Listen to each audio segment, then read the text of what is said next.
Okay, so finally the update is here with, it should be 2 new characters. I see Milo's here, so it should be, they are down here, right? Oh, thank God, okay. Whew, I didn't see them in, like, I didn't see the chat sparring thing here, so I just thought, oh, is it not here? And I thought I'd have to skip the episode, but nope, there they are. Oh, thank goodness. 2 new characters, let's see them. Let's start with the one I actually know, because I've watched Kim Possible episodes, but I don't. Maybe I have seen this guy, but I just never. No, I definitely haven't seen him. Otherwise, I would have remembered him. Milo Thatch. All right, Milo, this is it. Any last words? Yeah, I really wish I had a better idea than this. So let's see. Don't let this scholar's mild demeanor fool you. Milo Thatch is ready for adventure, here to help his allies. You'll be rooting for him and your team. A support for a yellow back support character. I wish they would tell you what collection buff this is, rather because I don't know what this means. Is this just a stun? Is this just the stunners? Because they don't really tell you what's what. You have to like actually go to the thing to see it, and even then, I could like one time I remember they needed me to use princess characters in a battle, and then I was like, okay, well let me just check to see which characters are qualified for the princesses, and I can't see them anymore. So it took me ages to figure out that Elsa and Anna aren't part of that collection. Like, I get why Elsa's probably not, because it's like, where is she? Where is that? Frozen. Oh, I can't even see it. I get why Elsa, because she's technically a queen, so she's not a Disney princess. But Anna is a or maybe no, she's a queen now too. So it's like, but then she used never mind. It's like very loose or something. Milo, let's see what abilities you've got. Okay, I actually this is actually my first time reading it, because I did not actually pay attention to their patch notes. I was busy with something else at the moment. Passive: instead of basic attacks, enemies instead of a basic attack, Milo Thatch reads his journal about a random one of 3 subjects: healing, shielding, or energy. Ooh, this is interesting. This is actually interesting. When he reviews healing, he gains HP. When he reviews shielding, he gains a shield. And okay, so and when he reviews energy, he gains energy. Okay, so basically, at random, he will gain a shield, he will heal himself, or he will just gain energy, depending on which one. Active, Milo and all allies gain shield for 8 seconds. The player, it's still going. The player chooses a disable common among enemies. Milo develops and shares a counter strategy for that set disable. Milo and all allies become immune to that disable for 10 seconds. Oh my gosh, that's actually really good. While on auto, Milo chooses the disable most common among enemies. Disables include charms, freezes, stuns, blinds, and silences. Apparently not snares. And, well, yeah, that's basically it. Freezes is here too, okay. Moving on. This is a lot to take in, actually. Stunning script. When an enemy studies or scares Milo or his allies, Milo stuns and studies that enemy for 12 seconds. This can happen once every 3 seconds. Okay, so that's just a nice simple skill to balance out this mountain of text. Got it. I also like, hang on, what is his animations? Okay, so he just shouts at everyone. This one's just like, he's just trying to show off his notebook. What's this one? Ah, the glasses shine, of course. Milo gains precise for 12 seconds, studies all enemies for 12 seconds, and deals fantastic damage to the closest enemy. That's actually a pretty good skill. A basic skill. It's nice to have some basic skills every now and then. During Milo's, what's the one? It's this one? Yeah, okay. During Milo's Here's the Plan passive, Milo now alternates between selecting a new subject, healing, shielding, or instead of just revisiting the previous revisiting the previous subject. When revisiting the previous subject, Milo and all allies gain the benefit associated with reviewing that subject. So I assume that means now. So if he'll go through all of his abilities, all of his regular attacks once. And then every time he does them a second time, it affects everybody. So that's pretty good. This is okay. According to the journal, each time Milo or an ally gains a shield from Here's the Plan, all enemies take normal damage. Okay, so now he can just So not only is he protecting his allies, he's just damaging everyone. This dude's nuts. What the heck? Each time Milo or his allies damage a studied enemy, they have a 50% chance to gain basic damage and skill power for 12 seconds. Milo and each ally can benefit from up to 2 simultaneous instances of these basic damage and skill power increases. Okay, good. Yeah, Milo, very good, man. Now what's this? A clever ruse. Gain and so this is who? I gotta check actually. Oh, Winnie and Vinny. Winnie or Vinny?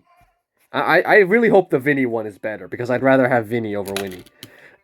Enemies lose armor while they are studied, and when Milo or his allies damage a studied enemy, they gain energy. Milo and his allies can each gain energy this way once every 4 seconds. So that's an energy gain. The other one. Armor and reality to everyone. When Milo's Here's the Plan prevents a debuff, Milo and all allies gain armor and reality for 12 seconds. Milo and his allies can gain armor and reality this way once every 14 seconds. Ooh, but that's a really long cooldown. Unfortunately, I think the Winnie one sounds... But then it's like, but then that can increase every now and then. It was like, I think the Winnie one is better. So, unfortunately, we're going to have to skip out on Vinny. But I'm saying this because, but even though you're the signing hero, so which means I'm probably never going to use you because it's been ages since I've actually leveled up a hero that was actually not from the prize wall. Because I think it's just like, that's kind of what the game is at the moment, where you're kind of just forced to level up whoever is the prize wall character. Which is why I have, like, Syndrome and the Underminer, which is, like... Well, it's just, like, I would rather focus on characters like... well, not Baymax, he's not very good anymore. But it's like, there are other characters here I'd rather have over them. Like, what if I wanted to use Launchpad? No, you can't level up Launchpad, because now you gotta focus... Actually, no, here's a better example. Let's say I wanted to use Tron. Tron is very behind, but I could focus all my resources on him, but no, I can't because the next prize wall is going to be focusing on the Scotsman here, so I'm going to waste all my resources on him, and then I just left all over with all these other characters who also need to catch up, and all the while, my main characters are all falling behind as well, because if we go over to items, and I go to badge list, I'm only on yellow 2, and we're on what now? We're on yellow 16! Oh my gosh, I'm so behind! I keep thinking, oh my gosh, I finally have all the levels, but nope, we're level 15 now. Gotta level up all my characters up some more, which I could do. I might have to start ditching some characters again, and I really hate it when I have to ditch characters. I remember, I wanted to use Hercules, but I had to abandon him. I wanted to use Bunsen and Beaker, but I had to abandon him.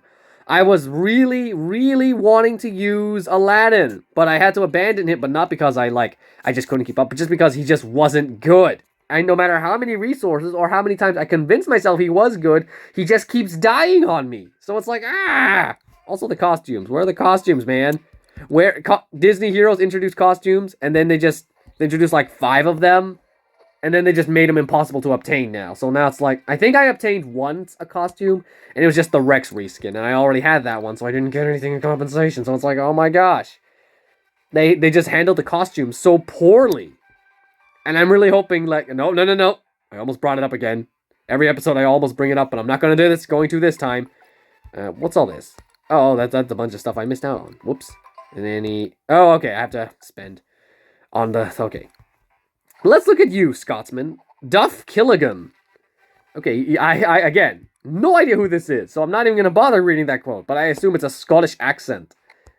It's a mad golfer's world. We're just living in it.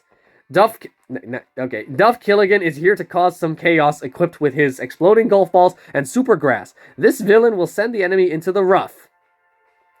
Okay, let's see your skills. Actually, no, let's go here. Who are your friends? Ron? Okay, and Pete. Okay, let's go. Exploding golf ball. Duff puts an explosive golf ball towards the furthest enemy. After reaching them, the ball explodes, applying shatter for 8 seconds and dealing fantastic damage to all enemies in the area. So if it applies a shatter first and then deals the damage, that can deal like a lot of damage. Ooh. Net score. Duff slams a special golf ball towards the furthest enemy, which splits into a net during flight.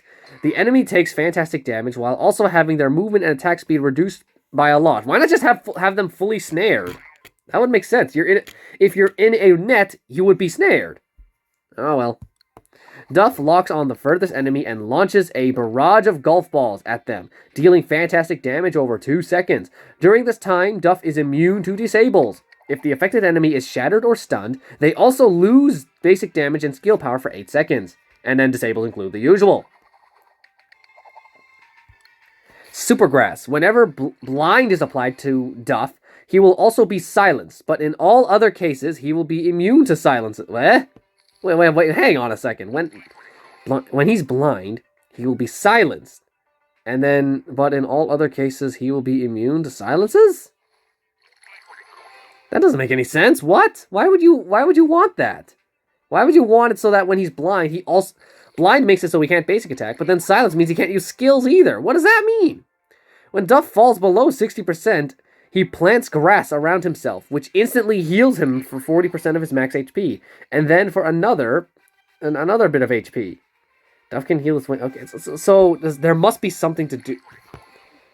That doesn't make any sense though. Why would you want him to be blind and silenced at the same time? It means he won't do anything, unless it's something to do with this. That wasn't the first enemy launches. Am I missing something? I must be. During this time, Duff is immune to disables. So then what's the point? These skills don't work well together at all. 4. Duff's basic attacks now target the furthest enemy and deal an additional fantastic damage. When Duff triggers Shatter on an enemy, he has a 100% chance to stun that enemy for 10 seconds. Each enemy can be stunned this way once every 6 seconds. When an enemies are KO'd, Duff gains 150 attack speed for the rest of the wave. This attack speed can stack up to 2 times. So kill 2 people and he will just go ballistic. I think Scar has something similar. Now next, this is the Pete one. Gain energy when damaging stunned enemies. Okay, hang on. Duff gains energy when he damages stunned enemies, and then he can get this way every 4 seconds. Enemies lose reality while they are stunned, and Duff gains skill power. As for Ronnie Boy, what does he give him? Duff takes 20% reduced damage while using Double Clubbed. Which one was Double Clubbed again? Never mind. The healing cooldown on Supergrass gets reset each time Duff KOs an enemy. Enemies lose basic damage while they are shattered. Okay, so this one's a toss-up. It depends which one you want. Not like the other one where it's like you definitely want to go for the other one or something. And I don't really care about the battle badge. I never pay attention to the battle badge because it's just like... Charging them, like, the buff of the battle badge is like what?